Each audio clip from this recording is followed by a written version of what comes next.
안녕하세요. 유스패치의 스토리텔러 유스입니다. 이번 이야기는 지난번에 이어서 잠실에 위치한 놀이공원 괴담에 대해서 얘기해 보려고 하는데요. 지난번 이야기인 해성특급 괴담은 영상이 마친 후 추천 동영상으로 걸어두도록 할게요. 이번 역시 이 놀이공원에서 근무했던 캐스트의 이야기들을 가지고 왔는데요. 본 이야기에 들어가기 전에 좀 가벼운 이야기를 먼저 해볼까요? 여기는 거울 미로의 집이에요. 미로처럼 꾸며진 거울의 방을 탈출하는 곳인데요. 저도 이곳에 들어갔다가 한참을 헤맸던 기억이 나요. 다음 팀이 들어와서 그분들 따라간 덕에 겨우 탈출했었거든요. 이게 중간에 이렇게 레이저 구간이 있어요. 거기 부분이 좀 탐내가 좀 나서 여기 닿으면 뭔가 좀 찌릿하거나 이렇게 좀 타는 약간 뜨거워지는 그런 게 있구나 라고 해서 열심히 레이저에 닿지 않게 정말 미션 임파서블을 막 찍으면서 갔는데 가만 보더니 다음 팀 분들이 그냥 지나가시더라고요. 그래서 일부러 그런 척 했어요. 그리고 그 이후로 다신 거길 가지 않았어요. 그런데 이런 거울 미로에도 괴담이 있는데요. 이곳이 알바생들 사이에서는 귀신 출몰이 엄청난 곳으로 유명하다고 해요. 실제로 무당을 데려다 구슬했다라는 썰도 있고요. 청소 인원도 반드시 2명씩 짝을 지어서 들어가게끔 한다고 합니다. 근데 안에 들어가서 보시면 알겠지만 사방이 거울이에요. 그러니까 이 시뻘건 조명 밑에서 거울에 보이는 제 모습이 진짜 꽤 무서워요. 그래서 무당을 데려다 구슬 실제로 했다고 하면 이게 무시할 만한 사항은 아니겠지만 귀신과는 별개로 혼자 들어가기는 정말 무섭기는 해요. 길을 잃을 수도 있고요. 자, 이제 본 이야기로 들어가 볼게요. 이곳은 신바트의 모험입니다. 이 놀이공원을 방문하신 분들이라면 어릴 적 한 번쯤은 타보셨을 텐데요. 푸른라이드가 너무 무섭거나 아니면 키즈 안으로 탈 수 없었을 때 혹은 놀이공원의 긴 대기와 이 넓은 탐방에 지칠 쯤 조금 쉬어가는 타임으로 종종 타고는 했었던 놀이기구인데요. 여기가 원래 그렇게 대기가 길지 않았는데 어느 순간부터 이곳의 대기가 거의 바이킹 푸른라이드 정도급으로 엄청나더라고요. 그래서 그때부터 잘 안 타게 되긴 했었어요.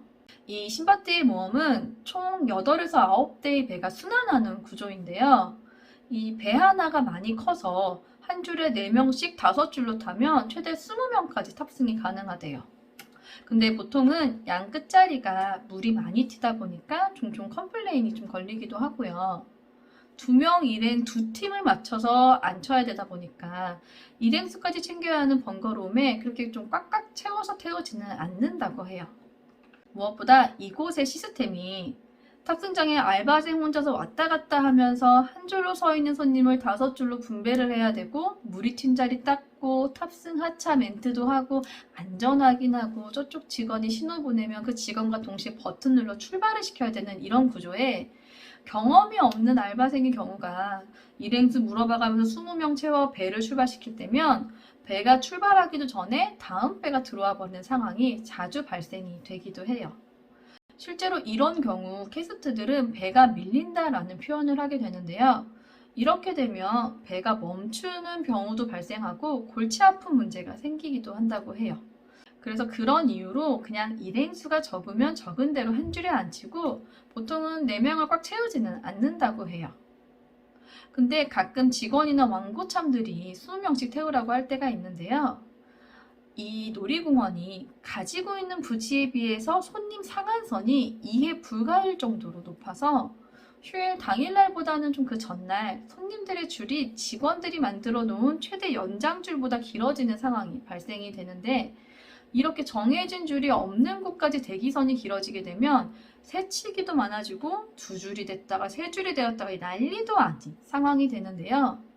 이럴 경우에 이 직원들이 소위 테트리스를 하면서 최대한 20명씩 맞춰서 회전율을 높이는 거예요. 그리고 이렇게 바쁜 날 일이 발생하게 됩니다. 그날 이 신바트의 모험 알바생이 배가 밀리지 않고 손님을 최대한 많이 탑승시키기 위해서 바쁘게 뛰어다니면서 테트리스를 하고 있었는데요.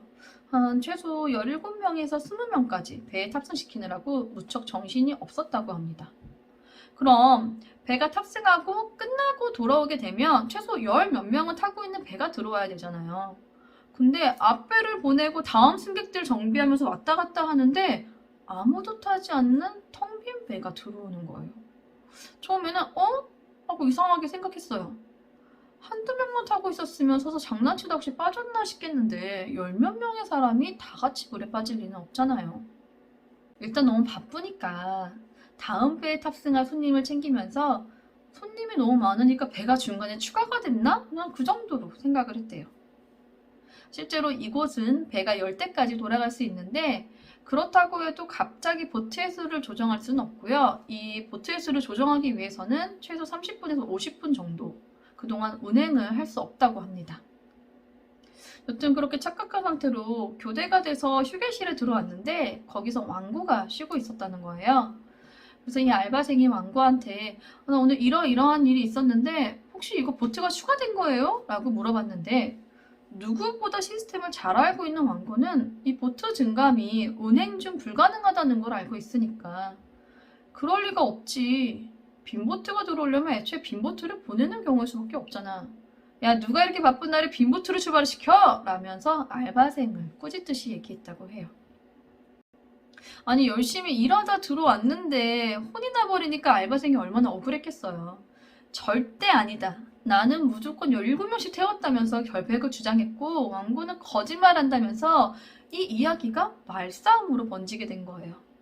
결국에 CCTV 녹화방에 들어갈 수 있는 키를 가지고 있던 이 왕구가 직접 확인을 해보겠다면서 자리에서 일어나요.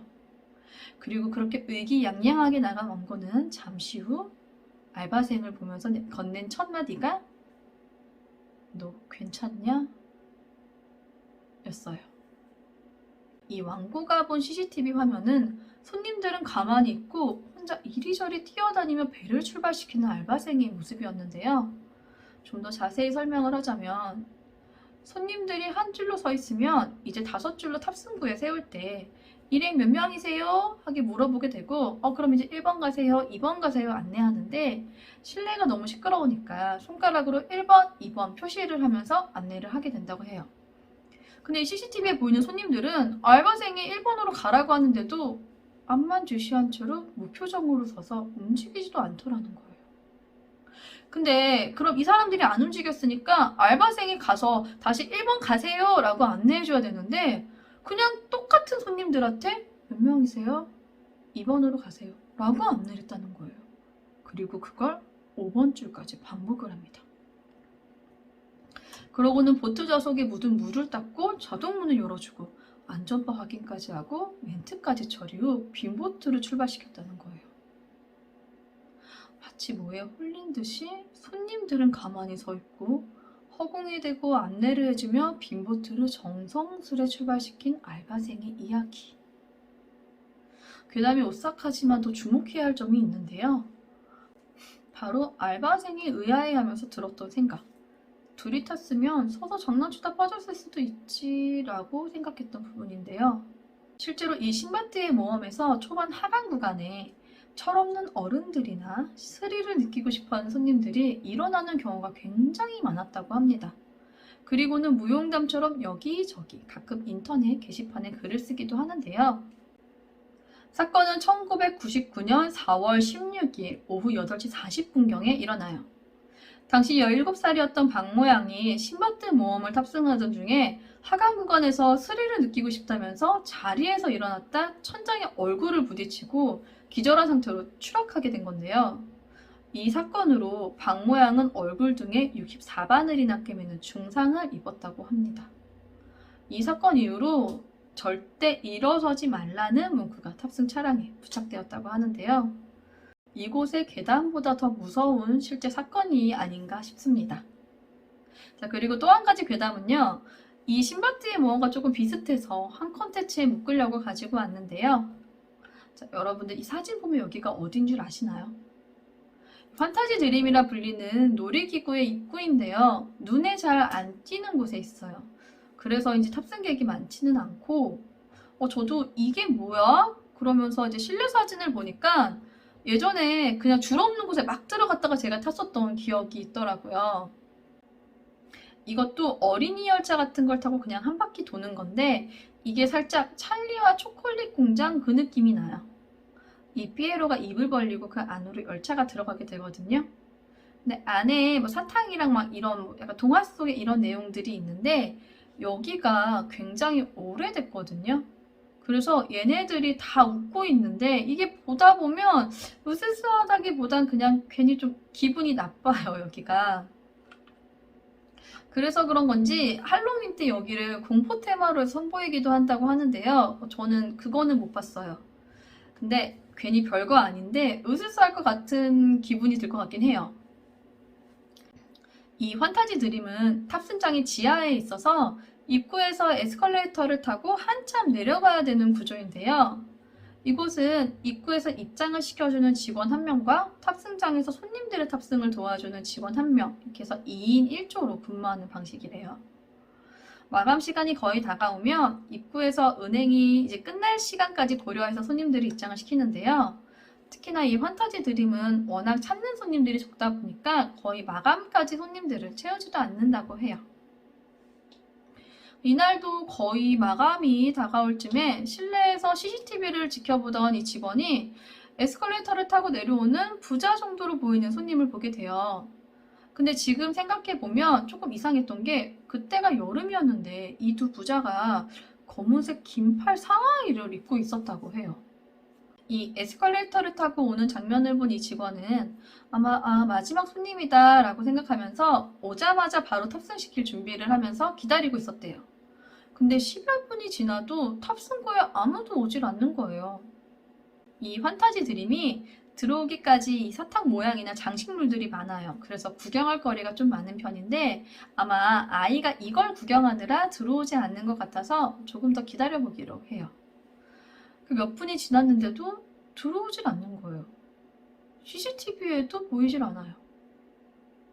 근데 여기가 마감 시간이 되면 정비사들의 정비 때문에 전원이 자동으로 내려가기 때문에 마감 시간을 최대한 지켜서 손님들을 내보내야 하는데 손님이 들어오질 않으니 직원이 초조해진 거예요. 입구에 있는 직원에게 10분 전쯤 들어온 그 아빠랑 아이 손님 있잖아. 그분들 아직 탑승장에 안 오셨거든? 에스컬레이터 타고 좀 내려와서 확인 좀 해줄래? 라고 무전을 쳤다고 해요. 그런데 입구에 있던 직원이 30분 전부터 손님 한 분도 받은 적 없는데요? 라고 대답했다고 하네요. 결국 그날 탑승구에 있던 직원은 입구에 있던 직원이 탑승구로 내려와서야 함께 마감을 하고 나갔다고 하는데요. 이 환타지 드림이 원래부터도 에스컬레이터에서 아이들이 뛰는 소리가 난다거나 환타지 드림 운행 구간 CCTV에 아이의 형체가 자주 포착이 된다고 하는데요. 더 무서운 사실은 이 환타지 드림의 인지도가 승객에게도 없지만 직원들에게도 크게 없는 편이라 이런 괴담 역시도 모르는 직원들이 더 많다는 점이에요. 주의를 끌고 싶은 귀신이었다면 차라리 다른 놀이기구를 선택하는 게 좋았었을 것 같기도 하네요. 사실 제가 하나의 이야기를 여러 편으로 잘라서 얘기하는 걸 좋아하지 않아서 가급적이면 한 컨텐츠로 제작을 하려고 하는데 이곳의 괴담이 너무 많더라고요. 그래서 어쩔 수 없이 나누다 보니까 아직 한 편 남아있네요. 오늘의 놀이공원 괴담은 여기까지고요. 잠실 놀이공원 괴담 마지막 편 후딱 들고 오도록 하겠습니다. 저는 유스패치의 유스였습니다. 감사합니다.